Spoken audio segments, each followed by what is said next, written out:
In a web of evidence, secrets unravel in the pursuit of justice for Madeline. The penis, and then her mouth on the other side of the penis. She's talking about Maddie and Stephan right now, and her voice is this baby voice, and the way she's talking, does she mean that she didn't know there was evidence going to get out and she thought the pictures were deleted? Is that why she's talking like that? She also talked about, and Stephan talked about, the flirting. She totally flirts, and she's a troll, an accomplice to M. Yeah, absolutely. Stephan cleaned it up because it was his fault to begin with in her mind. And she was doing this anyway. That's what she was doing. There will never be immunity for her, you say? It would destroy ever any good will between law enforcement and the public. All right, I'll leave that up for a minute because you're absolutely right. The only reason I'm here is for justice for Maddie. Now, yes, I may have changed a bit in my reporting from the time I started, 14 months ago, but I've also grown.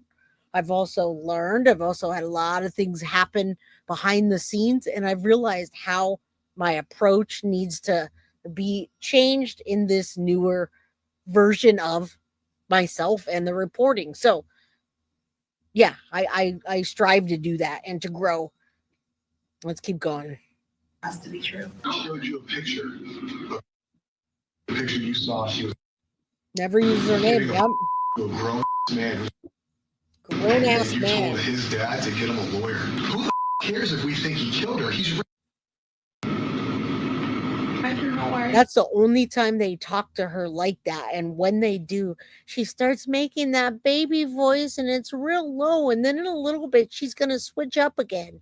I'll be in Orlando in mid-September, but I think the trial will be a zoo. Absolutely, it's going to be. And yes, I've been watching all the Kohberger stuff, man. And I've been seeing the crazy interviews with the family and oh my God, I might want to cover that with you guys. It's that case.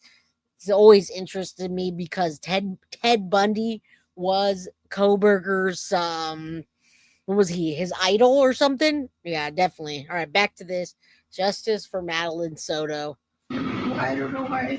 But that's the problem. You don't know why. So the reaction in your mind is you are continuously protecting this guy. So why do I sit here and believe that you don't?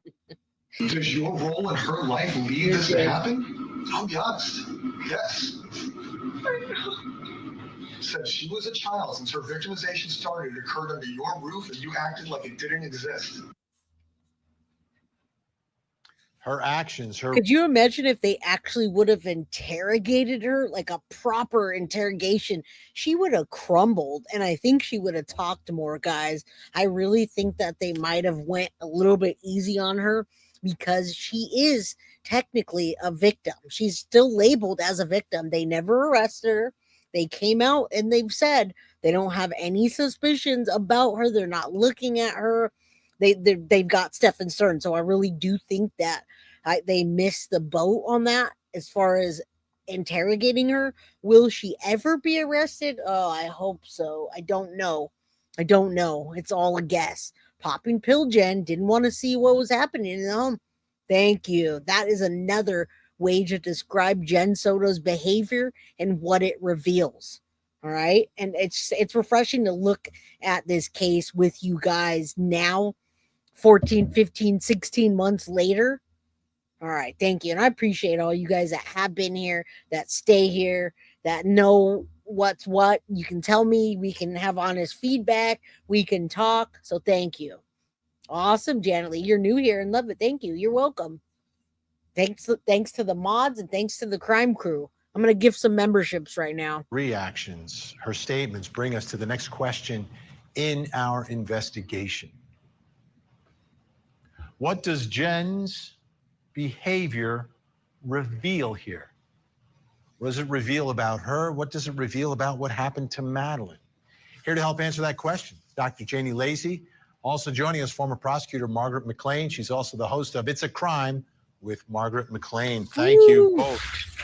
Margaret, I'll begin with you. See, you guys know this is a really good episode for the crime crew to have when you take a look at this case in 1,000-foot view. It took us probably 30 episodes to accomplish what we have in just one episode, because we were speculating. All of this kind of came out in dribs and drabs, and we were just waiting for the documents and filing the documents and finding them and talking to people. But now we've landed here, and let's see what happens. The trial is set to start in 5 days from now. July 22nd is when they're going to start picking jury selection for the Stephan Sterns CSAM trial. All right. She did have a kind of immunity, and that was only for her her one and only. It wasn't an interrogation. It was just an interview. All right. So she did, and it was once. And welcome all the crime crew members that just got a membership. I hope you enjoy it. As you see her and listen to her and watch her, what does it reveal to you about Jenn Soto? Investigation. Well, as a former prosecutor, I worked with battered women and, rape victims. I feel that this woman has such extreme level of self-esteem that she would actually gift her daughter to this predator and think that that was okay. And I noticed in the clips you played that she really does. She has fake tears, but I felt she lacked emotion.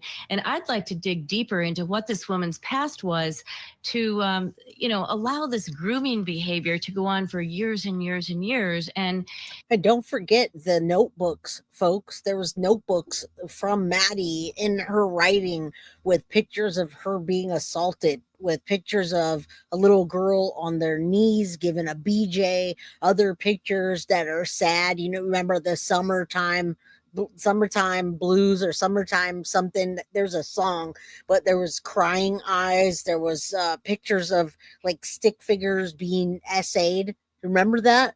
She didn't see that? Yeah, the drawings. They were sitting right out there in her freaking notebook where she did her I was going to say geometry. I think it was geometry. So that's why it was hers, and the writing. Yes, there were drawings just sitting there right out on her desk, right out on the desk that her and Stephan Sterns had that conversation about deleting the pictures and the messages and the phone reset right there. MM Clark, thank you so much. I appreciate you.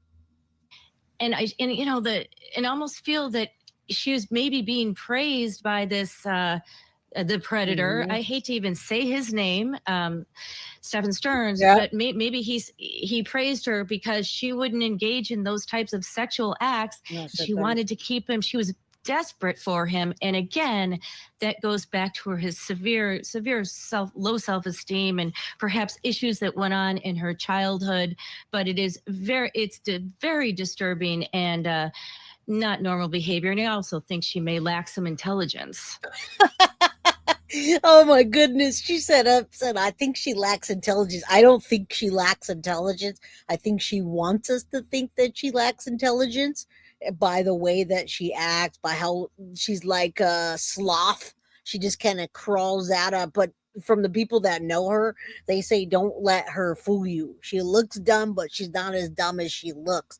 In April, I do believe that was part of Jenn Soto needing to get back in that condo to get her meds, because yes, ma'am, you will indeed withdraw if you don't have your things, all the things that she needed. All right. So yeah, there you go. They cut you off gradually. You can't just stop. And that's why she was so gung-ho about getting into the apartment to get those. All right.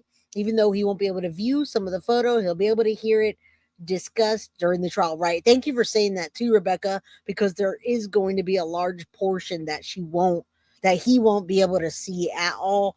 Thank goodness to the Adam Walsh Act that was brought to my attention. All right. Let's keep going. Dumb as a fox. Dr. Jenny Lacey, what is her behavior revealing to you?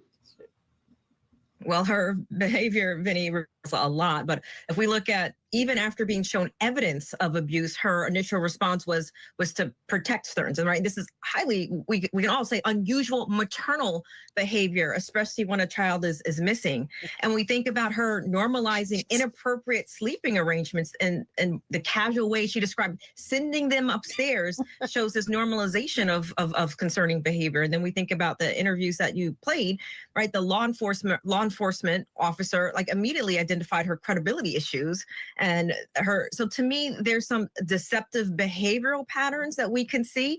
And it could be a couple things, right? It could be that compartmentalization, her ability to separate awareness. And then look at her now with zero tears, real tears, and she just perks right back up in a minute. She did have a bit of a meltdown, high, low, low. And that was with the officer saying to her, what about Stephan Sterns? What about, why are you concerned about? Why are you trying to get a lawyer? That was him going hard on her, and this is what she did. She crumbled. From action because of her own past untreated trauma. And this trauma bonding with this attachment to Sterns, despite the evidence of that he's harmed her child. Like even her saying, well, you're showing me the video, so I have to believe it, which goes back to that cognitive dissonance. She's holding contradictory beliefs simultaneously. And perhaps this is maybe learned, making some assessments here, in my opinion, but maybe there's learned helplessness, this pattern of her not protecting due to her own trauma history. So, a couple of things that her behavior would tell me, that her possible history of her own abuse led her to normalize a lot of dysfunction. We can all see this, especially our maternal instincts. And then, as she mentioned in the interview that we watched, this potential possible substance abuse affecting her judgment and her memory. But either way, the severe disassociation from her trauma or conscious participating in covering up the abuse is just classic signs of someone caught between multiple loyalties, potentially from her own history. So, her behavior to me shows that she has awareness of inappropriate dynamics, Vinny, but yet doesn't protect her child. It's my birthday. This is the worst birthday ever. Me. What about Maddie? She still didn't use Maddie's name. Every interview, they had to ask her to say Maddie's name. What's your daughter's name? And even the first interview, they went back to law enforcement and said, something's wrong with this mom. You need to look at her. And that boyfriend, he's over the top crying. Something's not right here. Real talk. And I wonder if they're going to have that newscaster, if they subpoenaed her for what she saw. Whether this represents her criminal complacency or just her psychological dysfunction from her own trauma, which even in the interviews that you showed, the investigators even determined that. Yeah, Margaret, we have about a minute left.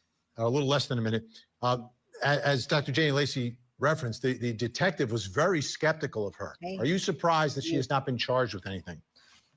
Yes. If I were the prosecutor, I would charge her with an accessory, at least to the sexual abuse. And there you go. See, and we would charge with neglect. We would charge as an accessory. We talked about that earlier. Oh my God, there's so many. We had a whole list of that. I love that she just said that. Absolutely. Yeah. Maddie had the worst birthday ever. That I agree. I don't understand that, because I don't see where they would even use her in this first trial.